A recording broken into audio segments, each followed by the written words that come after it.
Found my girlfriend cheating on me with my close friend, I have him arrested and ghosted her. Original post. So I am a longtime Redditor and decided to tell you all a story that has only just come to its final conclusion. I have created a secondary Reddit account specifically for this, as I want to protect those who are not a part of the Reddit community and changed the names of all involved. Originally posted to r/pro-revenge, but I was asked to post it here instead due to the nature of one of the revenge acts. Apologies if there are any spelling or grammar mistakes. Dr will be at the bottom, but hold on to your hats, this is going to be a long one. Backstory: incoming sadness. My wife Rachel and I grew up in a large town of close to 30,000 people. We knew each other at an early age, roughly 6 or 7, can't specifically remember. We were practically inseparable. At 16, we started dating each other. When we turned 18, we moved away for work in a city just a few hours drive away. By 20, we were married and had bought our first house. At 22, we discovered that she was pregnant with a boy. It was then disaster struck. About 5 weeks before she was due to go on maternity leave, a large shelving unit collapsed and crushed her. I was told that both she and our child were killed instantly. 2 of her colleagues had also been injured in the accident, one left paralyzed, the other losing his leg after it had to be amputated. The company she was working for, in a cost-cutting measure, decided to continue using old shelving that had been written off as unsafe instead of replacing it. I still haven't quite forgiven those executives and management personnel who made that decision, because they cut short the love of my life as well as killing our unborn child. It wasn't long after that I was told I had a choice on how to proceed with what our company called compensation, but I called it blood money. They wanted to settle out of court to avoid a lawsuit. I, on the other hand, was out for their blood. Just to clarify here, this is not the revenge, this is still backstory. Fortunately, due to the coverage that it got and involving several politicians, the case was settled quickly in court, roughly 3 years, in which the payout for all parties was close to 10 times the amount that they had initially offered. A lot of fines were given to them for breaches of work, health, and safety, executives were sacked, others were jailed, etc. A story for another time maybe, when I feel comfortable sharing. During this time, I was still working my job in telecommunications. My mother, bless her soul, had moved in while all this was happening to help me. I think I would have fallen apart if she hadn't been as involved as she was. It was around this time I was offered a promotion, but it involved a lot of travel around the state. I requested an office in my hometown's branch, as I wanted to take care of businesses in the state as well as in my hometown, as there was no business representative located there, to which they agreed.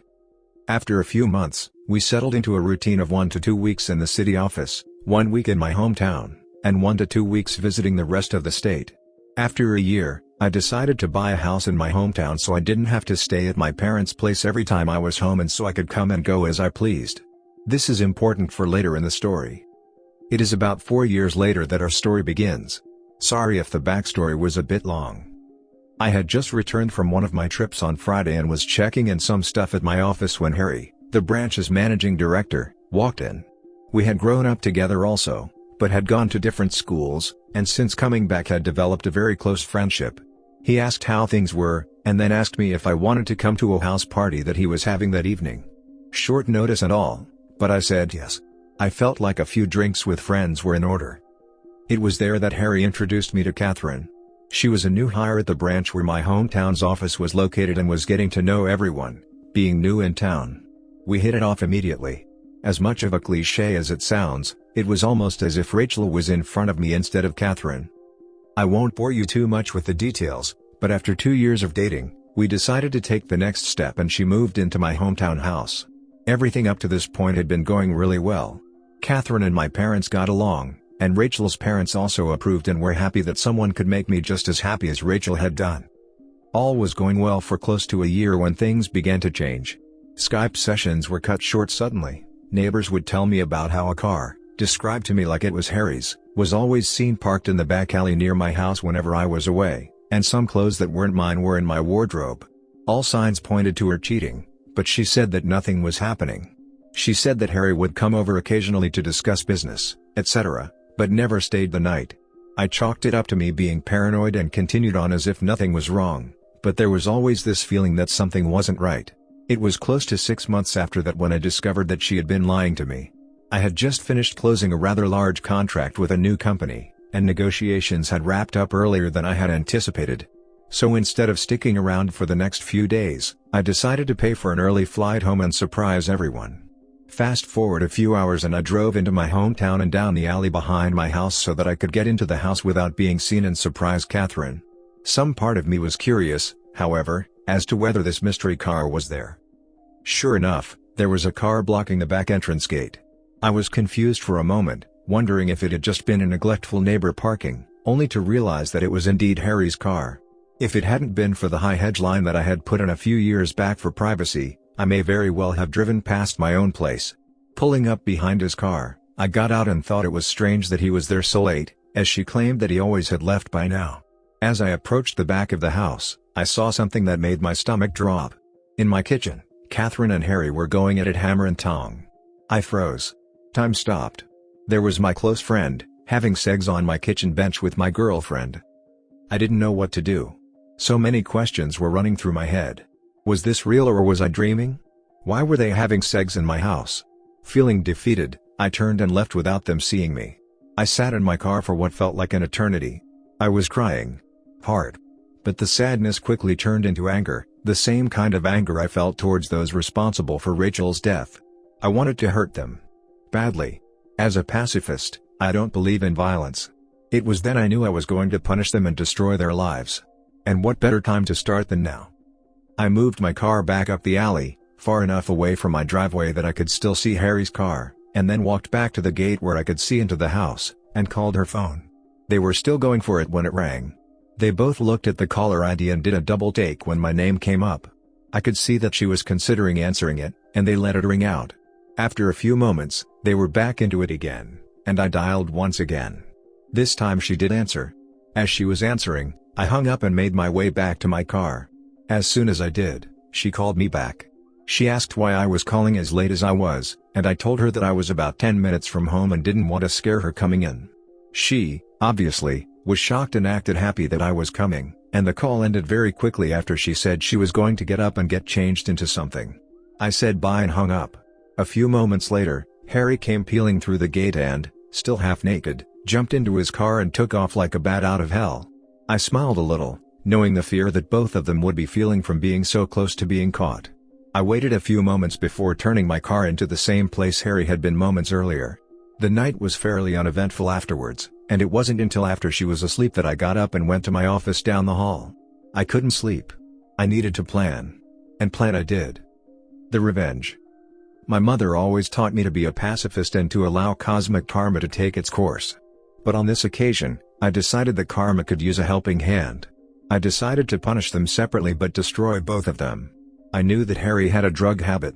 Nothing major, but he kept it very private. I only knew about it accidentally after seeing some coke and weed left out in his place, but pretended I hadn't seen it when he made attempts to cover it up. I began calling some of my more unsavory clientele and made a few discreet inquiries into obtaining some samples that they were willing to part with. A few days later, I had a decent enough stash for my plan to work.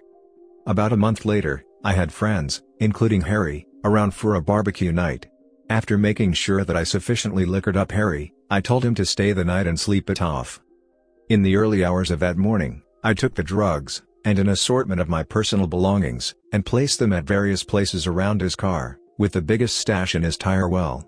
Confident that he wouldn't find them over the few months as the rest of my plan took effect, I locked the car up and went inside to sleep. I also placed some more drugs and personal items in his house after driving him home because he was still too drunk to drive. A few days later, I staged a break-in by smashing the back pane of my back door into my kitchen and leaving it open before heading back to the city for a flight. I had several messages the moment I landed, one from my clearly panicked mum, who had found the back door smashed open and had called the police, one from Catherine in tears, and one from the local police asking me to call. After returning all the calls, I informed the police I was away on business and that I would be back the following week to talk with them. While away, I got Catherine to stay with my parents until after I got back, and asked my dad to organize one of the local security companies to install cameras and an alarm system after getting the go-ahead from the police so as not to ruin the scene of the crime. After getting home, I did the usual "my God, I can't believe this has happened and why would anyone do this?" routine. After doing a thorough check of everywhere, finding that the items I had taken were missing, and filing a police report, I had the security company's rep talk Catherine and me through how the cameras and alarm system worked. Then came the question I had been waiting for. The question of what happens if we are doing some business and don't want it recorded. She acted a bit shy asking this question, but I knew exactly why she was asking. He assured us that this was a question he got asked a lot, and we were shown on the home computer how, if we wanted to be doing things without it being recorded, to stop the recording for certain cameras so that we could protect her modesty. As I was walking him out, I asked him if, when cameras were turned off, a notification could be sent out just as a security precaution. He came back in and helped me through how to set up email notifications and left shortly after. Fantastic. All I had to do was wait. At this stage, I approached r/legal advice for some help in relation to couples law in my country. I needed to make sure that my upcoming plan could legally be done and that I would not be forced to pay out any money or equity to Catherine, as I didn't know if we were classified as a de facto couple or not. Being the sole benefactor of Rachel's estate, I didn't want to be left with any nasty surprises where Catherine could take any of the estate away from me. Shout out to those guys and gals there, as they helped me get in contact with a great lawyer who assured me that, although we had been dating for close to 4 years, we had not been living together long enough to be classified as de facto, and because I was paying all the utilities on the property she was living in and she didn't pay rent, it showed that she had no legal standing to make a financial claim against me. Just to be sure though, he drew up what I felt was a pretty ironclad document in case there was any legal trouble.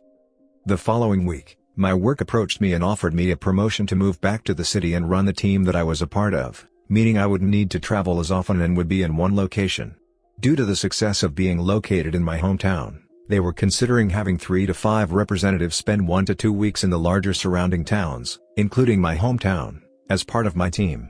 I said yes and began the process of starting my transfer, which would take about 6 weeks. Perfect.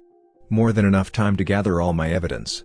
Upon getting back to my hometown the following week, I began to start in motion the rest of my plan. I asked Harry to approve 1 week's worth of vacation for Catherine for 2 weeks' time. I wanted to send her and a friend or two away on a retreat before I made the biggest decision of my life for a second time. He jumped up and gave me a huge hug, congratulating me on being prepared to take the leap again. I hugged him back tightly, but not in the way I think he imagined at the time. He agreed and blocked out the week for me. I asked him not to say anything to anyone, as I wanted to make it as big a surprise as I could. I knew it would spread like wildfire around the office regardless, but that was my plan. That night, I told Catherine that I had booked her and 2 friends to go to a tropical spa resort, all expenses paid for a week. No questions asked, pick 2 friends, and come back to the biggest surprise of her life. She screamed like a kid who had just been told that all the candy in the shop was hers to have.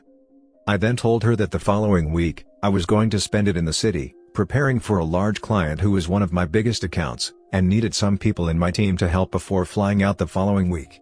I told her I wouldn't be home until the Monday that she was leaving, so I wouldn't be able to see her, which seemed to disappoint her, but I told her it would be worth it when she returned. What I failed to tell her was that I had decided to take 2 weeks vacation on the other side of the country, mentally preparing myself for the crap storm that was about to erupt the moment she stepped foot on the plane, as well as enjoying my first stage of freedom. On Sunday 2 weeks later, I flew back and began driving home. Once getting there, I did a quick pass by my house and sure enough, Harry's car was there. Like the first night I had caught them, I parked a little way back and checked the cameras. Asleep, in my bed. No surprise honestly, as I had recorded them constantly doing this over the 2 weeks I had been away. I then made my first call to the police, blocking my caller ID. I told them that I was one of my neighbors and saw someone hanging around in their car in the alley behind my house and occasionally passing something through windows to passing cars, while also looking into my yard, and I was concerned that they were dealing drugs and or going to break into someone's property.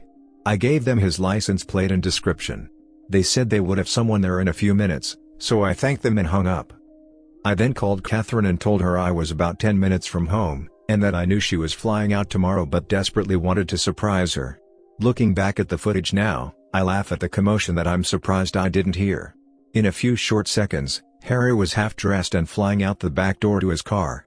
At that point, I couldn't have asked for a more perfect scene. As Harry was peeling away, one of the police cars rounded the corner behind me, saw Harry driving away fast, and gave chase. After pulling in, greeting an excited Catherine, and doing all the couple things, she fell asleep again. I, on the other hand, couldn't sleep a wink. The next day, she and her friends were bundled into a car. After they drove away, I had to wait a few hours, but then I began to execute my plan. I called my friend who was a removalist and apologized for the late notice, but needed my place packed and moved on Friday. After agreeing on a time, I told him that he would need to take certain boxes to a storage facility, which he said wasn't an issue.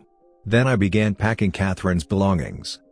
Later that day, I got a call from the police for me to come and identify some property that they had apprehended from a suspect the previous night that fit the description of property I had reported stolen.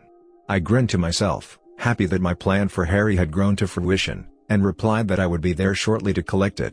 Of course, when I got there, some of the items were still unaccounted for, due to the fact that they must have still been in his house and they hadn't searched there yet. By this stage, the town was buzzing with news. Events in my hometown don't stay secret for long. Harry was disgraced and promptly fired for his possession of drugs and stolen property, and our respective bosses on behalf of the company had extended a formal apology to me during the week. That night, I went to my parents' house and told both mine and Rachel's parents what had happened, omitting certain details, and that I was moving back to the city after being promoted, but Catherine wouldn't be a part of it. They were pretty upset initially that I hadn't let them know what was going on, but were happy that I was handling everything maturely and hadn't sunk to their level, though they didn't agree with ghosting Catherine. But after some drinks, laughs, and tears, I went home. On Friday afternoon, after a busy week of organizing cleaners for the following week, the real estate to put my house on the rental market, and various other tasks at my hometown office, I packed some things into my car and drove to my parents' place and said goodbye before the drive. Before leaving, I went to Becky's house. Becky had been one of Rachel's closest friends growing up. She was the only other person who knew what was happening, minus the details about Harry. Without her help, I wouldn't have been able to organize everything as quickly as I had. I gave Becky a large manila folder with my gathered evidence of her cheating, as well as the letter and a few other legal documents from my attorney stating that she was ordered not to contact me, and the details of how to access her belongings located at the storage unit I had rented out. After a quick goodbye, I left and drove back to the city. On Sunday, I woke up to several missed calls, voice messages, and text messages. Turns out, Catherine had come home early after being alerted to something being afoot in town, only to find an empty house and a for rent sign out the front. Freaking out, she had gone to my parents, who closed the door on her the moment they answered, forcing her to call everyone until she managed to somehow be contacted by Becky and told that she had a package for her. I was told that she didn't take too well to that, as I fully well knew at that point from the numerous angry texts and voice messages from her accusing me of setting up Harry, of being deceitful, etc. I was worried that she might show up at my front door, but nothing ever happened. 5 weeks later, after leaving and being promoted, I write this out for you, dear reader. Granted, it's long, and it took a few rewrites to shorten it down from my initial 14 pages, double what this story is now, but I feel that most of what I said was important enough for the story. I'm so incredibly sorry to hear about your wife and baby. I hope you're doing well. Thank you. It's kind of you to say that. I am doing a lot better now that things have settled down on that end and have been kept fairly busy by my new job. Nicely done. Is she still trying to contact you? No. She stopped fairly quickly when I reminded her I would take legal action if she continued to harass me. So sorry for your loss. How much time is Harry facing? Does she still work for the company? Damn man, I'm proud of you for such a well-executed plan. I am not sure how much time Harry is facing at this point, but possession with intent carries a few years unless he decides to take a plea deal. As for Catherine, she does still work for the company, but was transferred out at her request due to the amount of backlash from the local community. Edit, obligatory thank you, and holy cow this blew up. Thanks for yielding this account even though it is a throwaway account that I have no intention of using in the future. I am still at work at the moment and, after I finish, will answer as many questions as I can and provide any other updates that come my way. Edit 2, so I am home now, and with the number of questions that are here, as well as other comments and messages I have received, I decided to take the time to answer questions and provide some clarity here to save responding to everyone. So one of the questions I keep getting asked is what happened to Harry, why I was so hard coming down on him, and why I would incriminate myself, especially on the internet. After making some inquiries back home to some friends, the short answer is, Harry is looking at a few months in prison as it's his first offense, but could be out sooner, and I felt that it was necessary to the story. No one other than myself knew what I had planned to do with Harry, which is why I omitted quite a few crucial details that had the potential to truly identify me, as well as changed up some of the descriptive language about locations to potentially put this story anywhere in the world. Just for clarification, there was already more than enough evidence in his own home. I just provided the means for the police to further investigate his activity in his home. That being said, I don't regret doing what I did to him, as he knew both Rachel and I growing up and knew how hard it was for me to pick up my life after she died. For those also asking if I am worried about Harry finding out and pointing the authorities in my direction, I know that he doesn't use Reddit. I know Catherine has an account, but I haven't seen any recent activity to show that she has been on in some time. As for other Reddit users, who knows? Most of the people I am friends with on my main account may recognize this story if they come across it, but as for their browsing preferences outside the subreddits that we frequent on, I can't say. As for Catherine, people have questioned why I didn't do more to her, or why I stuck around for as long as I did. Honestly, I almost did kick her out after a few days, but I wanted to gather evidence and show proof of her cheating so that everyone she knew would know what she had done. She is a major socialite, her words, and I knew by exposing her it would kill her reputation. As for what happened to her, I have been told that she moved to another state just recently after being transferred. From the people I have spoken to today, she was put mainly on administrative duties before her transfer, as there was quite a bit of backlash after the rumor mill made its way around town. People have questioned the legality of what I did to her, moving all her stuff out, sending her and some friends away, spending a good amount on the trip, etc. Morally, I can see that it's a pretty cheap move to build up her expectations of what she thought was going to happen. This, combined with killing her status around town, was my ultimate goal, to have her experience what it was like to have everything fall around you. But from a legal standpoint, I had every right. In the time she had been living with me, she had never updated any of her personal information, driver's license, voting registration, etc., to reflect that she had moved into my house. I found out this information during the course of my preparation with my lawyer after I spoke to r/legal. With no concrete proof on paper to show that she was residing there, and because we hadn't met the de facto status, I was able to do what I did with no threat of backlash. If there are any further updates, I will let you know. Next story. Hell hath no fury like two women scorned, say goodbye to all your stuff. 15 years ago I had a boyfriend that I'd been with for 6 years. He moved to another city for work, while I finished my studies, and then I would move there too. He was apartment hunting, subleasing in the meantime. He came home almost every weekend and during Christmas and New Year's. He found an apartment in January and invited me up to show it, and I prepared to move up, looking for a job, looking for new furniture, etc. Late February I told him it's time to terminate the lease on the apartment in our hometown, when he suddenly broke up with me. I was shocked and very sad. He collected some clothes and his very expensive PC, which he'd built from scratch. It was his baby. 2 weeks later, he updated his profile pic on Facebook to him and another woman kissing. Obviously, they hadn't been dating 2 weeks. I called him and called him out on it, and he admitted to having met her 2 months ago. He was at the airport to travel abroad with his buddy for the weekend, so we didn't talk long. That same evening I decided to tell the new girlfriend. I managed to find her on Facebook and wrote her. She didn't believe me at first, of course. But I sent her texts, pics, I described their apartment in detail, well, her apartment, as it turned out. When I sent her a D-pic he'd sent me, with their bedroom clearly in the background, she said okay, enough, I believe you. She told me they'd been dating for 8 months, not 2. She'd been in Africa for 2 months in December and January, which would explain why he was able to be with me for 2 weeks over the holidays and why he could invite me to see the apartment. We wrote a lot. He'd sent us the exact same Valentine's Day text. He'd bought us the exact same Christmas present, etc. You get the picture. After comparing notes, it was time for revenge. She cut up all of his clothes and left them in a pile on the floor. I told her about the PC and advised her to tear that a-hole to pieces. She hacked it with screwdrivers and hammers, and every piece was beyond saving. When he came home on Sunday, she tossed him out with nowhere to go, but not before showing him all of his possessions obliterated. Edit, I need to clarify that legally, it was my PC. I'd won money on one of those scratch lottery tickets, but since we were living together, I kind of thought of it as ours. Huge mistake. This story warms my jaded heart. I had to hold back on some twisted details, because it would have been impossible to read, but I'm glad this was enough.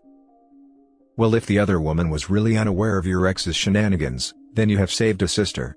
Your ex is a cheater and will most likely cheat again. She went back to him and he did the same thing to her again. He kept the new one and got a kid, but has fairly recently been chatting with a friend of mine on a BDSM site, so I'm sure he's not keeping it in his pants. She didn't know who she was chatting with at first.